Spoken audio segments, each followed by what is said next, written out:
عرفے کا دن کون سا دن ہے؟ ذی الحجہ کے 9ویں دن کو عرفہ کہا جاتا ہے۔ یاد رکھیے، یہ ذی الحجہ کا جو مہینہ چل رہا ہے اس کے 9ویں دن کو عرفہ کہا جاتا ہے، جس دن چاند کی 9 تاریخ ہوتی ہے اور جس دن حج ہوتا ہے۔ یہ سمجھیے 10 تاریخ کو قربانی ہوتی ہے، قربانی سے ایک دن پہلا 9واں دن، قربانی سے ایک دن پہلے کا جو دن ہے 9ویں تاریخ کا، جس دن حج ہوتا ہے، اس کو عرفہ کہا جاتا ہے۔ عرفے کا دن اتنا مبارک دن ہے کہ اس ایک دن کا روزہ رکھنے سے 2 سال کے گناہ معاف ہو جاتے ہیں۔ اگرچہ وہ صغیرہ گناہ معاف ہوتے ہیں، اور اللہ کی ذات سے یہ امید بھی کی جا سکتی ہے کہ اللہ تعالیٰ صغیرہ کبیرہ سبھی معاف کر دے، اس کی رحمت سے امید کی جا سکتی ہے۔ اگرچہ علماء نے یہ لکھا ہے کہ صغیرہ معاف ہوتے ہیں اس طرح کی فضیلتوں میں، اور کبیرہ گناہ بغیر توبہ کے معاف نہیں ہوتا۔ قرآن میں الا من تاب آیا ہے کبیرہ کے بارے میں۔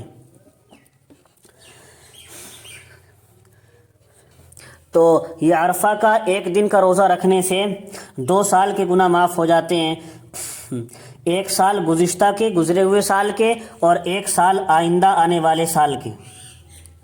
حضرت ابو قتادہ رضی اللہ عنہ حضور اکرم صلی اللہ علیہ وسلم سے مرفوعاً روایت کرتے ہیں کہ عرفہ کے دن کا روزہ 1 سال پہلے اور 1 سال بعد کے گناہوں کا کفارہ ہے، اور 10ویں محرم کا روزہ 1 سال کے گناہوں کا کفارہ ہے۔ 10 محرم کا روزہ 1 سال کے گناہوں کا کفارہ ہے۔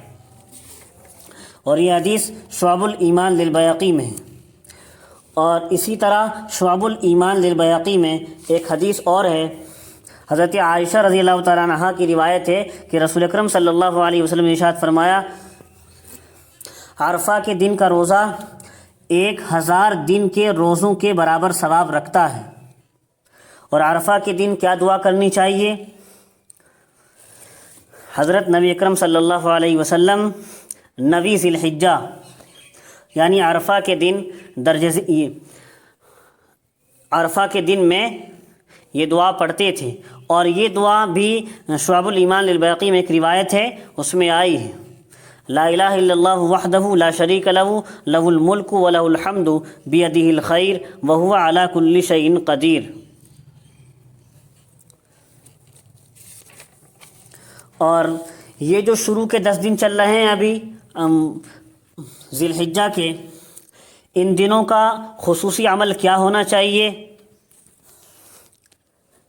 نماز، مناجات، دعا، درود شریف، تلاوت، دعوت و تبلیغ۔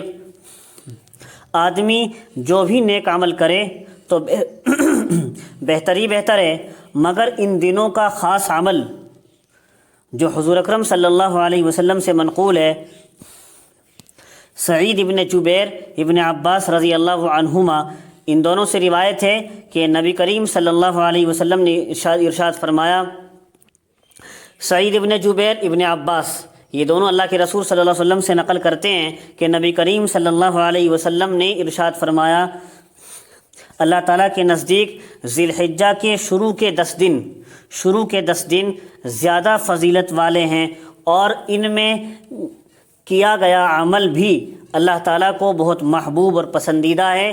تو تم ان دنوں میں لا الہ الا اللہ، اللہ اکبر اور سبحان اللہ یہ کثرت سے پڑھا کرو، کیونکہ یہ تہلیل اور تکبیر اور تسبیح کے دن ہیں۔ اللہ کے رسول نے فرمایا یہ شروع کے 10 دن تہلیل، تکبیر اور تسبیح کے دن ہیں۔ تہلیل لا الہ الا اللہ پڑھنا، تکبیر اللہ اکبر پڑھنا، تسبیح سبحان اللہ پڑھنا، اس کے دن ہیں۔ ان میں سے ہر ایک دن کا روزہ، ان 10 دنوں میں سے وہی 9 دن مراد ہیں، پہلے بتا دیا 9 دن مراد ہے، 10ویں دن تو بقرعید ہو جاتی ہے، تو ان 9 دنوں میں سے ہر ایک دن کا روزہ 1 سال کے روزوں کے برابر ثواب رکھتا ہے۔ ہر ایک دن کا روزہ 1 سال کے روزوں کے برابر ثواب رکھتا ہے، اور عمل کا ثواب 700 گنا بڑھا دیا جاتا ہے۔ یہ روایت بھی شعب الایمان للبیہقی میں ہے۔